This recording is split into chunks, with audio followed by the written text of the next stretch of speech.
She recalls her initial placement at the Gracewell Institute, where she was training with a group of 15 child sex offenders. Of those 15, 4 were women. Women are more cruel than men, she concluded, an insight which runs contrary to the postmodern and perpetual victim status of women, which has now morphed into third and fourth wave feminism. She also learned early on that gender is not a limiter for child sex predation. There might be a preference, but they'll take either gender in a pinch. It's more about the destruction of innocence. Sexual predation is rarely about the act of sex at all. Molestation is about control. But why children? More often than not, the predators have themselves been abused as children. But there are sometimes exceptions. In Karin's book, Child Hunters, she explains that sexual predators often grow up in families where they lacked parental love, emotional support, and encouragement. Well, good evening, ladies and gentlemen. It's 8:40 p.m. Mountain Time, and it's the 7th of May, and it's the year 2024. I am Bruce McDonald, and this is the Talamanca Review. For those of you who do not know, the name of the show comes from the 7 cats. The name of the show comes from the place I live, which is called the Talamanca Mountains, which is a UNESCO heritage site in southern Costa Rica and northern Panama, a home of several indigenous tribes that have been there for 10,000 years. And I've been living here now just on the outskirts of the reserve, about 7 kilometers up a dirt road in the mountain. Since about 2016, late 2016, or maybe early 2017 actually. And this is the best life I've ever lived. It's very easy to go remote now. You know, do your work remote and stay connected with people with all the technology. I don't know why people aren't distributing the productivity that employers get out of workers is much higher when they're working from home. We've been talking in this series of podcasts, which I'm grouping by chapter, about a book that I put on the market in December of 2023, early December 5th. This is the title page, this is the cover page that you're looking at on the screen here. And it's called The Devil in Us, a Memoir of You and Me. And it's really a fusion of everything that I am. And I think that our highest purpose in life is the expression of everything that we are. And I combine a number of very unique and, on first glance, disparate things. The two polarities of my existence are an intense inner life, which has gone on for 4 decades, focused, directed, disciplined inner life, with counsel, instruction, and interaction with a number of spiritual systems on the planet.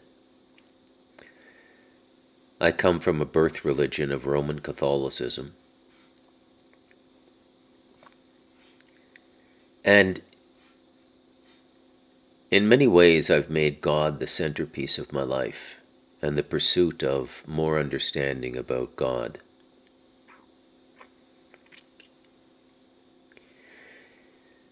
And in the world, I've made my living as a professional writer.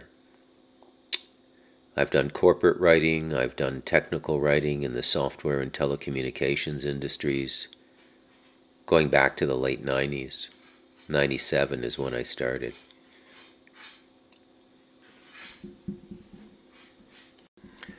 Apologies, I had to take a brief smack a cat break there.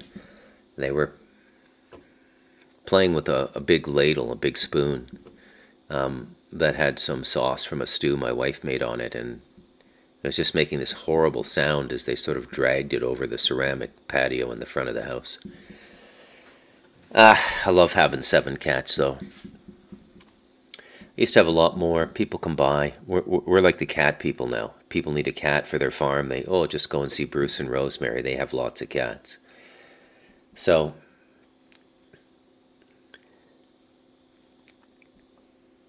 intense inner life,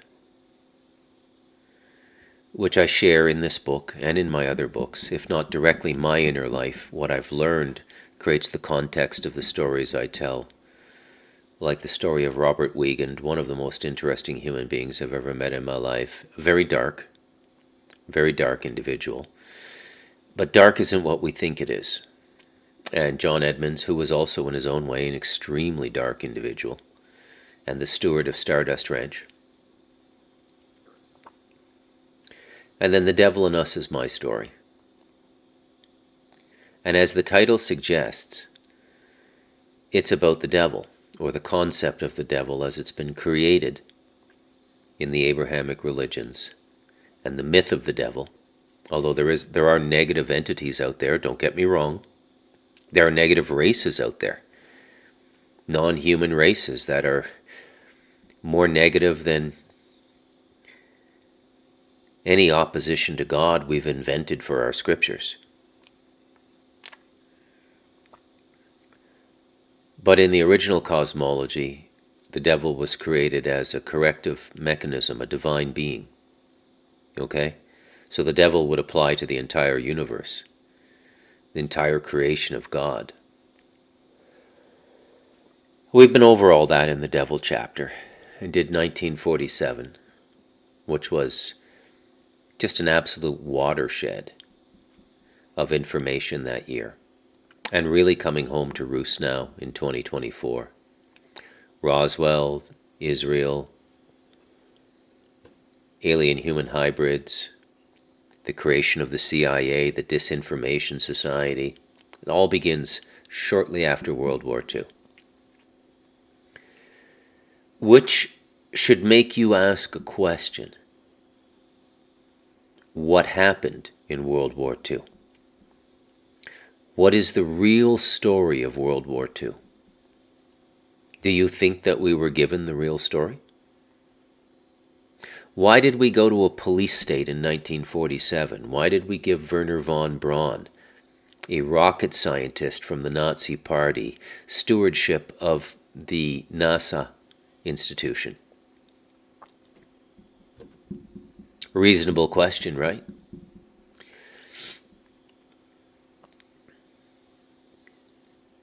What's going on in 2024? The specter of space is always in our consciousness. They planted the seed in the 60s with Star Trek. Now you have entire generations fascinated by space. Not everybody in the generation, but it grabs a certain group in every generation. It grabbed baby boomers, it grabbed Gen Xers, it grabbed millennials, and it's grabbing some of the Gen Z people. And the mythology of space has produced modern heroes who may not actually be heroes. People like Elon Musk. He's riding on this Star Trek crest.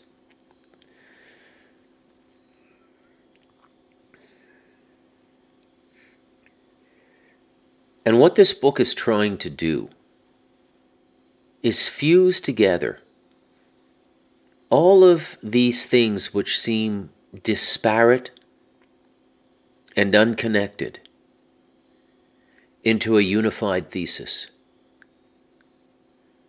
of what's going on. Now, I'm just going to tell you,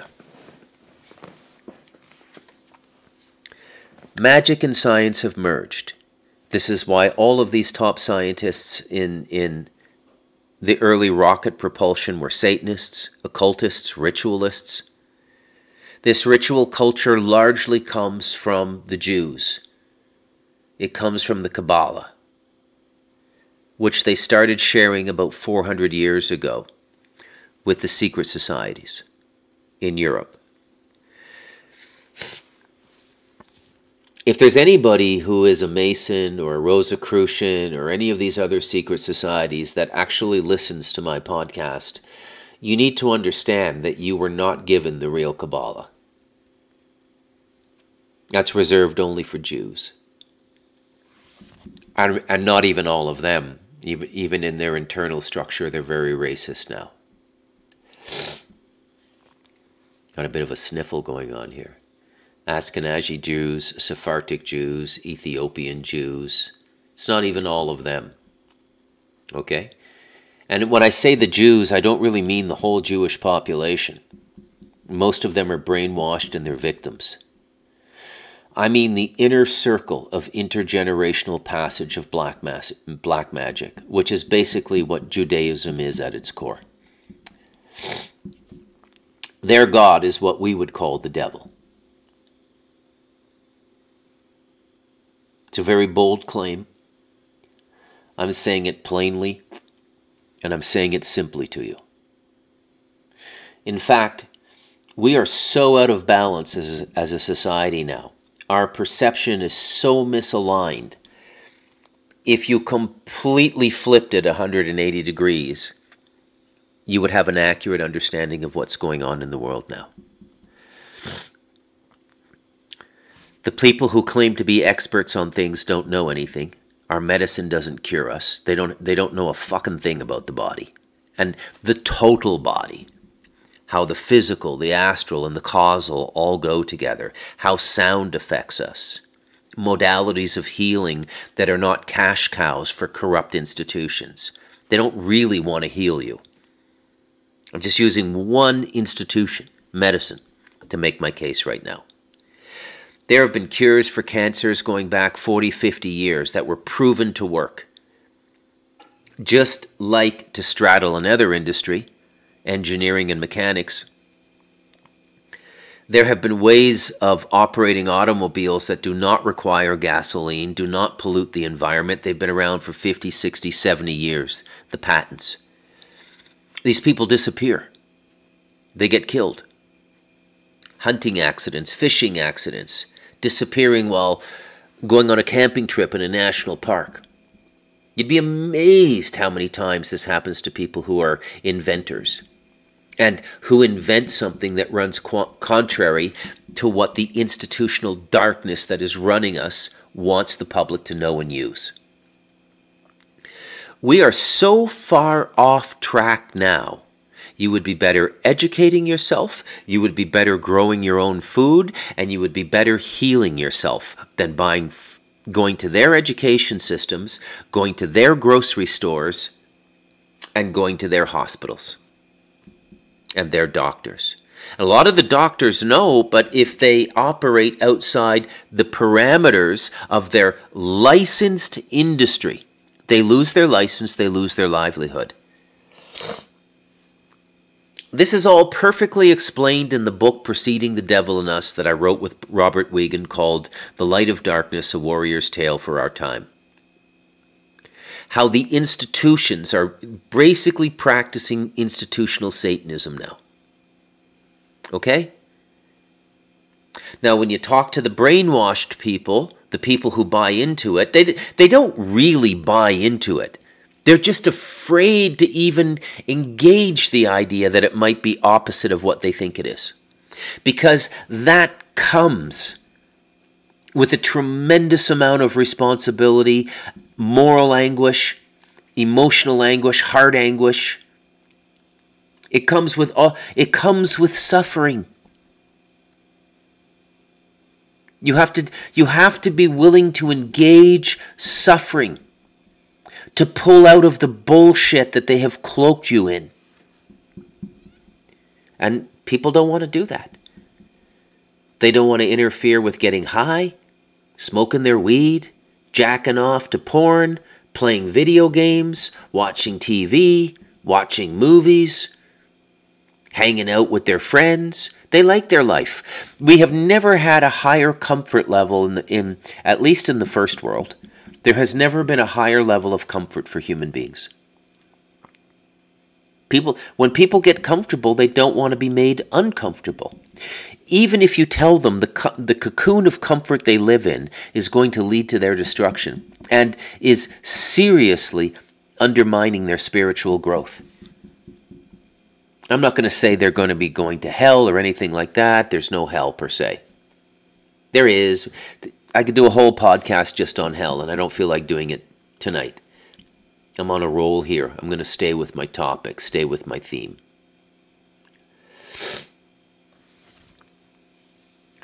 The plan began in the late 1800s, 1880, around there. And you can see it everywhere. Okay? We had a medical system before the modern American Medical Association system, which started under the tutelage of the Rockefellers, who had an oil conglomerate, and switched us over to petroleum-based medicine. Nobody thought that was a conflict of interest.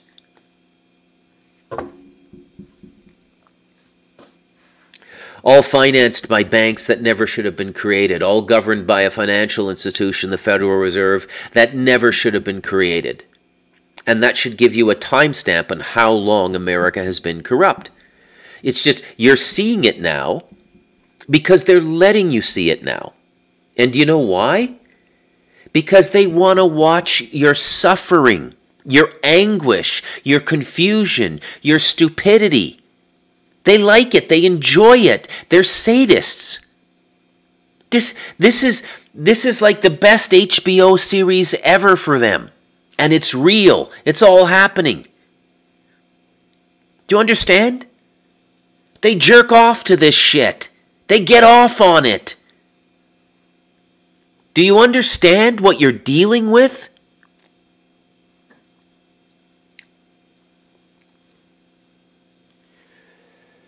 Little bit less than calm tonight. I knew dealing with the human devil chapter was going to do this to me. It's a chapter in the book. We've done the last free breath, very briefly though. You got to read that chapter because I can't really talk it out the way I can talk out the devil and the way I could talk out 1947.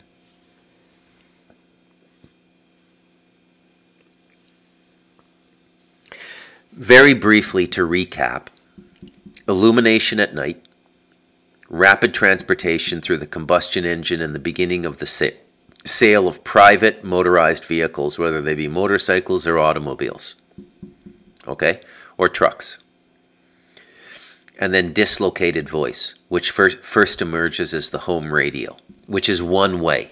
You can't speak back to the radio. But it represents a voice you can hear in real time. So you could, in 1910, be listening to the President of the United States on the radio box on your fireplace shelf, and the delay might be 20 or 30 seconds. You're virtually listening to the President live, or the radio program from the National Broadcast Corporation or whatever. You can go back and listen to them. Even before TVs were in every home, just that one instrument, the radio, had one of the best psychological operations ever, and that was Orson Welles doing War of the Worlds over the radio. And people believed it. They thought there was an alien invasion. Read up on it. That's another thing I encourage you to do, is when I say something, go and look into it yourself. I also have to self-correct from time to time. I largely do these podcasts from my heart, off the top of my head. I say things at times that turn out to be incorrect. Not toward my general thesis, but one detail is incorrect. And I don't want people coming back at me and saying, he doesn't know what he's talking about. So when I find them, I try to correct myself. So in fact, China, I said in an earlier podcast that Billy Meyer predicted that Russia and China would devastate the United States in a nuclear attack in the early part of the 21st century if, it was a conditional prophecy, if the United States attacked Iran.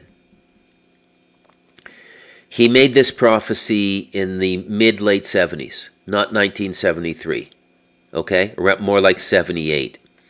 And at the time, in the podcast, I said, I don't even think China had nuclear weapons at that time.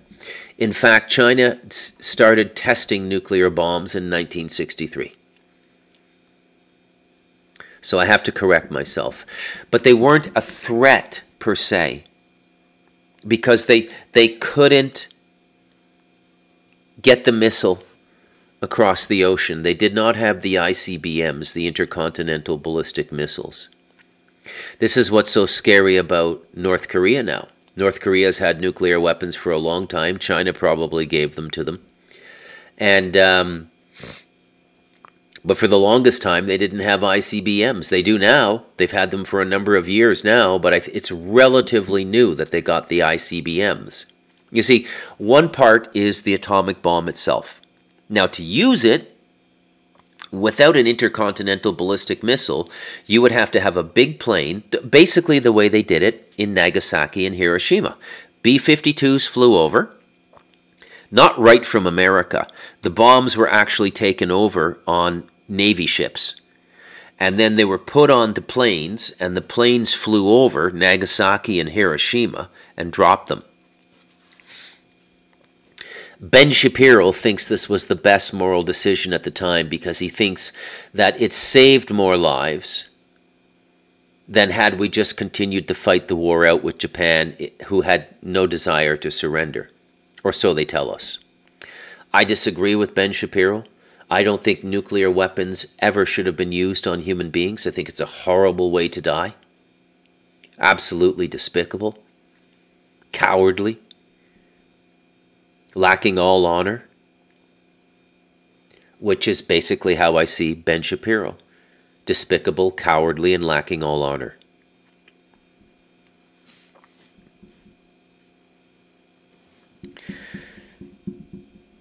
But at the time Billy Meier made the prophecy, China did not have the ability to deploy the weapon in a missile, which means that their ability to bomb the United States was extremely limited. Okay? They would have had to fly a plane across the Pacific Ocean, beat all of the early warning signs in the North American defense system, NORAD, and all of these sorts of things. Same thing over... By the way, this is why all these things were created, like NORAD and NATO and everything.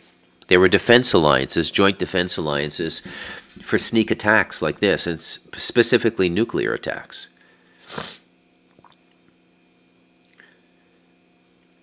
So we got 1947, we've got The Devil, and we've got Last Free Breath. How does all this go together? Okay, where does this ritual society come from? Well, this is what I examine in the Human Devil chapter. The Human Devil chapter is largely about a woman named Karin Hustabot. And Karin is a Belgian woman. And you know what? It's actually best if I just let Karin introduce herself.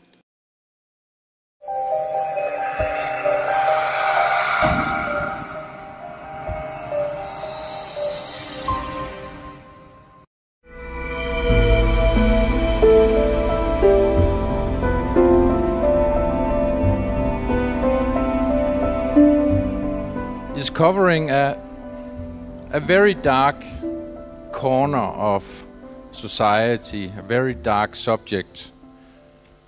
Pedophile networks, how this nasty thing is used in bribery to keep politicians, military people in line. And most probably, I would say, this could be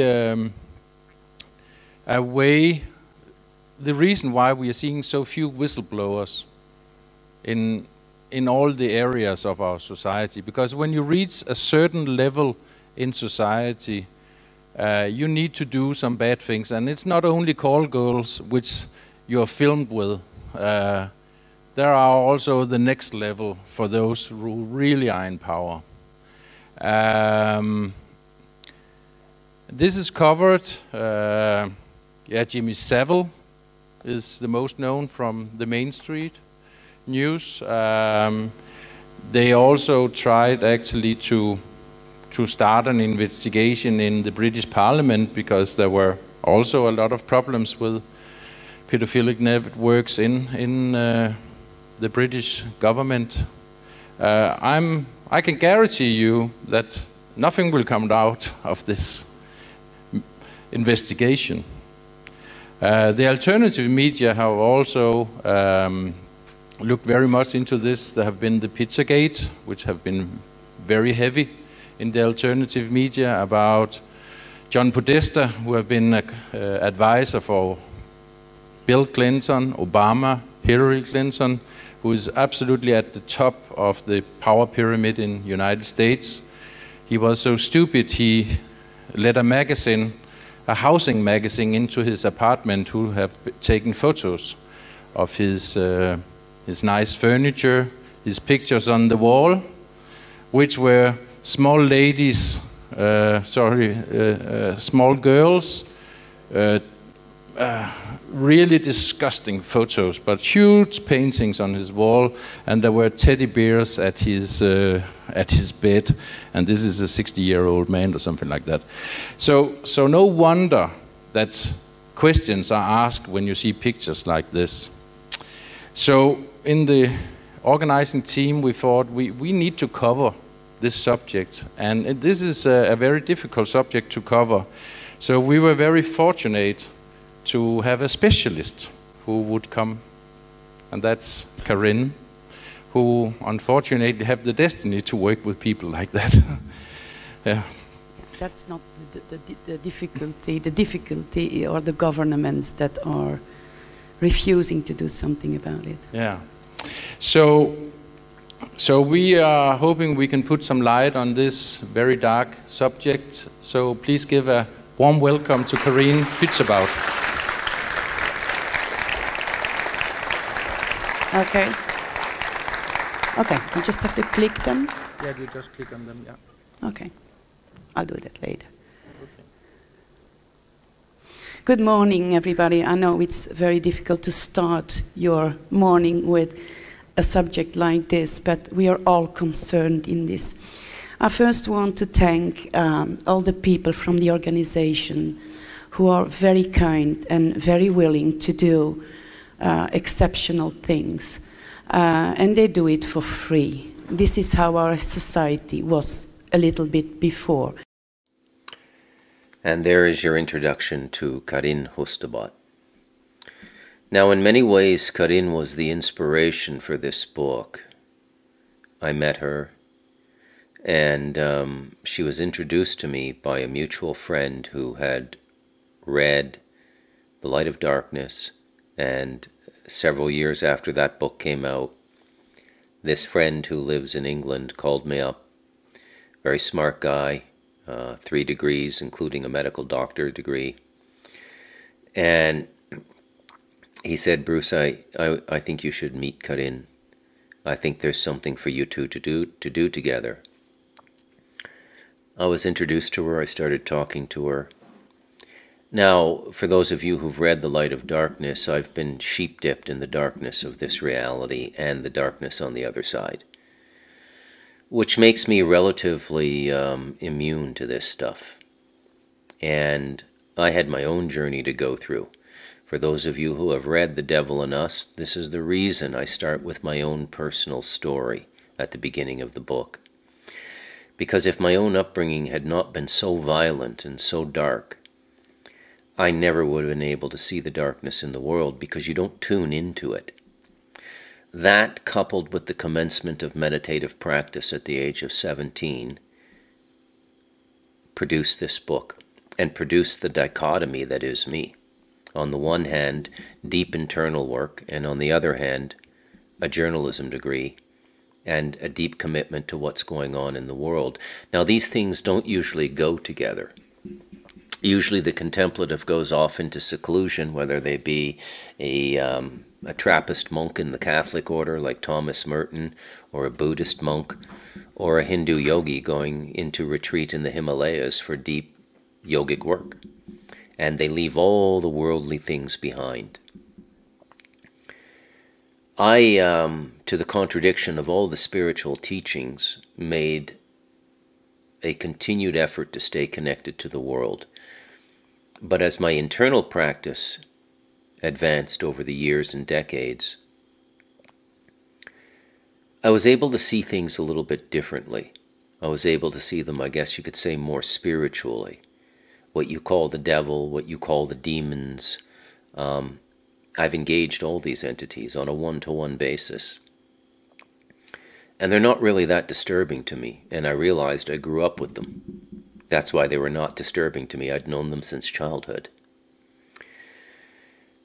I fit the profile perfectly of the kind of person who grows up to be a serial killer and a child killer. And if you want to go and look for that video I played the introduction to, it's an hour and a half. It's an absolutely brilliant talk by Karin Hustebot.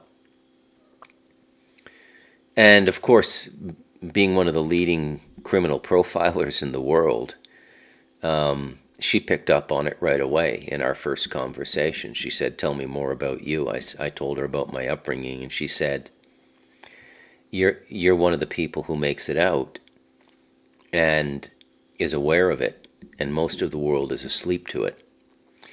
And people like you generally become very intensely focused on this darkness, but from a restorative point of view, from the point of view of trying to make a difference.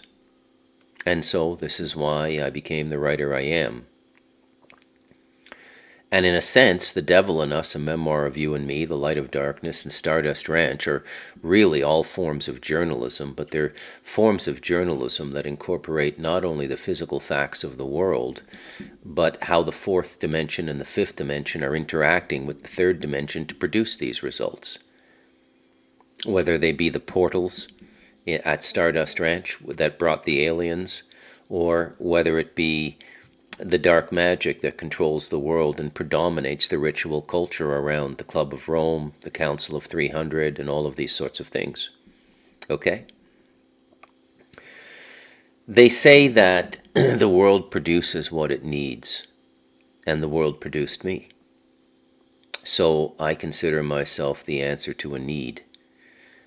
Now, it doesn't matter to me that I don't sell a lot of books. Although, I mean, the UFO one, it's done quite well, I guess, about 7,000 books if you count audiobooks, paperback, EPUB, and hardcover. Light of Darkness, maybe 1,500, 2,000 books, if that. Yeah, actually maybe about 1,200 for Light of Darkness. Devil in Us is doing okay, but you can't make your living as a writer. These books are an act of service. What I like about writing them is meeting the people who read them and the people who understand them. And they're so happy they came across the book. They are so happy somebody was able to articulate these things they've always known and felt and got angry about, but had never been able to lay words to exorcise these feelings from their consciousness by wrapping them in language and expelling them and manifesting them in the world. That is the first part of an exorcism, by the way, no matter what you're trying to exorcise. A dead human being who's invaded the consciousness of another person, which is largely what schizophrenia is. A demonic incursion, which the Catholics document quite well. Or just the trauma of a childhood. We exorcise things by drawing them out into the world. Okay? When the priest goes to do the exorcism, he confronts the demon and draws the demon out. And if you've ever studied what's going on, and the best book out there is Hostage to the Devil by Father Malachi Martin, who was a Jesuit priest. It was written in the 70s, but there has not yet been a better book on exorcism than Hostage to the Devil. And he had a unique talent for exorcism. Let me tell you how severe an exorcism is. For a normal human being who shouldn't be doing them, if you do an exorcism and you're successful, the engagement with the demon is so traumatic it will take 8 to 10 years off your life. They know this at the Vatican. Okay, now I'm not putting the Vatican up on a pedestal here. In fact, I just rip them apart in this book. The Vatican and the Sanhedrin, the rabbinical circles that define Judaism now. If there's one wish I have as we go into the age of Aquarius and leave the age of Pisces behind, my wish would be that we leave the Abrahamic system behind. It's an antiquated control system that doesn't belong in the human experience anymore. Okay? I am not trying to offend you if you're wed to your Bible, wed to Jesus, wed to Muhammad, wed to Abraham, Isaac, and Jacob, and wed to the idea of being Jewish. But I assure you, if you are still wed to one of these religions, you have not looked under the hood. You have not looked under the bed. You have not looked in the closet. And it's all of them. Doesn't mean you can't have a relationship with Christ. Christ is the most powerful figure in the entire system. And the only one really worth putting attention on. Right? Muhammad is really mystical sociology, how to run a society. Okay? No miracles. They say the book is the miracle. Okay? Now, we've been over this already. The Abrahamic system is in many ways the failed tutelage of extraterrestrial races. So this is how the universe operates, by the way. Just like we human beings take care of our children, and we're supposed to be the stewards of the planet as well. We're supposed to be taking care of the rivers, the plants, the animals, everything. Okay? Because we're at the top of the creational system on this manifest plane of existence, this three-dimensional plane of existence we live in and we're born into through the womb of a woman. We're supposed to be maintaining it. We're not doing a very good job of it now, but you'll find out why. If you read my books and you follow this podcast, we're not doing a very good job of it because we're basically run by a very dark fourth-dimensional death cult. I usually say a satanic cult, but it's so Abrahamic-centric that, and I've already explained what the devil is. We've already been over that, right? 7-part series on these podcasts about that chapter alone. So I don't feel that it needs to be gone over anymore. It's all up on YouTube. It's all up on Spotify. Go back and listen to them if you haven't listened to them yet, because the book moves in a sequence. It sort of unveils things in a sequence. And what I'm trying to invoke is a realization in you. Okay? Now, this is very difficult to do if you don't have fourth-dimensional consciousness. Okay?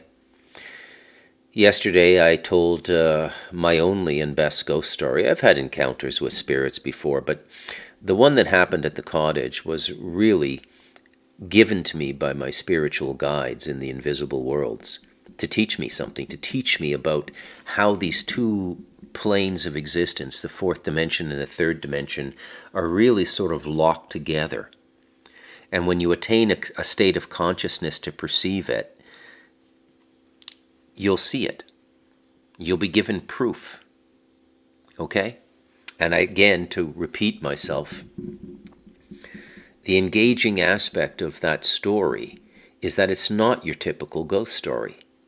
There's no howling at night. There's no feet dragging across the floor. There's no apparition at the window when you wake up in the middle of the night. There's none of the aspects of a haunting. It was all interpreted through our consciousness, myself and my girlfriend. Okay? And worked out and then consolidated with the end of the story, which is the chiming of the clocks in the house and my girlfriend's father telling me this is the 7-year anniversary of that particular ghost's death to the day as of the chiming of the clocks. So that was a spiritually guided experience with the forces and beings I work with in my meditative state, who said, okay, Bruce is open to learning, let's show him this. And it wasn't really that frightening, you know. It was educational. So I got to see how a ghost works in a non-frightening way, which is a tremendous spiritual gift. And remember, I was only 20 or 21 when this happened. I'm 57 now. I've had literally hundreds and thousands of paranormal and mystical experiences in my life since then, in the 40 years I've been meditating.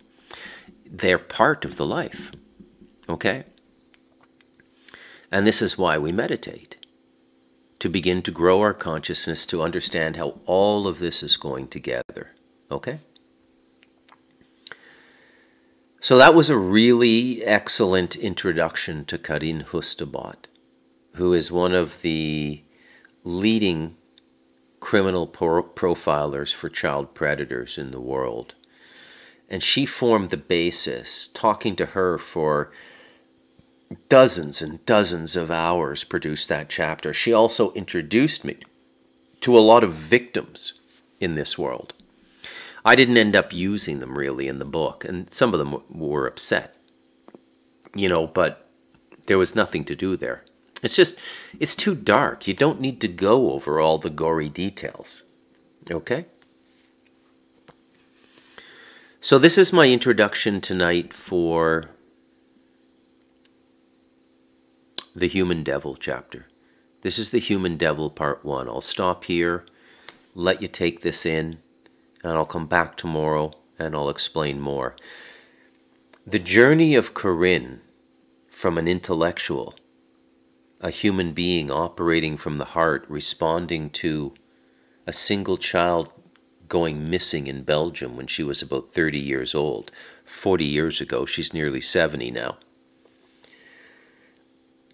Took her into this field, and she ended up getting educated in it, degreed in it, interacting with Quantico, Scotland Yard, all kinds of various agencies. And at the end of her journey, as she's gone through it, she went through various phases of her own evolution to realize that there is a spiritual dimension to this. And that took her into the world of the rituals, the world of the cults, the world of the Satanists. And she wasn't looking for it. She wasn't some Bible-thumping Christian trying to convince people that the devil exists. It was a very slow evolution over a couple of decades. So this is what's in store for you in the Human Devil, the wisdom of Karin Hustebot and her journey. So stay with the Talamanca Review. We'll be back tomorrow.